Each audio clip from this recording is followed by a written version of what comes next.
Hi everyone, welcome back to another video. I have here a couple of order confirmation documents, each from a different supplier, each using a different date format.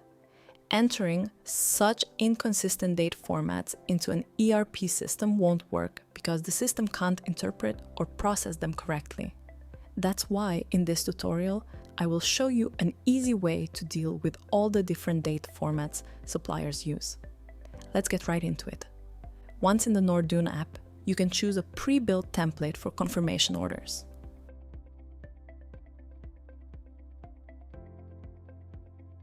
Once you customize the fields to your liking, you can go to the delivery date column and under type select date. Here you can choose and specify all the date formats you want Nordoon to process in the future. Under week of year, we can specify the exact day of the week, otherwise it's automatically set on Monday. Under month of year, you can also choose which day, so I will choose the 20th. If you want to be more precise, you can always give the AI agent some good or bad examples for guidance or additional guidelines. After saving the process template, I will upload all 4 documents. Let's see if the AI agent actually processed all these different types of data.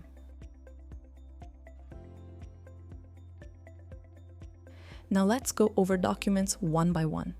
The first date was written as beginning of April, so the agent put 1st of April as the delivery date.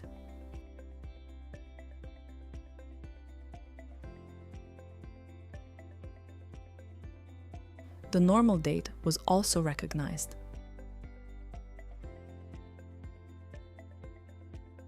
The same goes for the month of the year. The agent remembered that we asked to choose the 20th of the month. Lastly, we had week of the year. As you can see, the agent remembered we asked to choose a Wednesday in that week. That's all for today.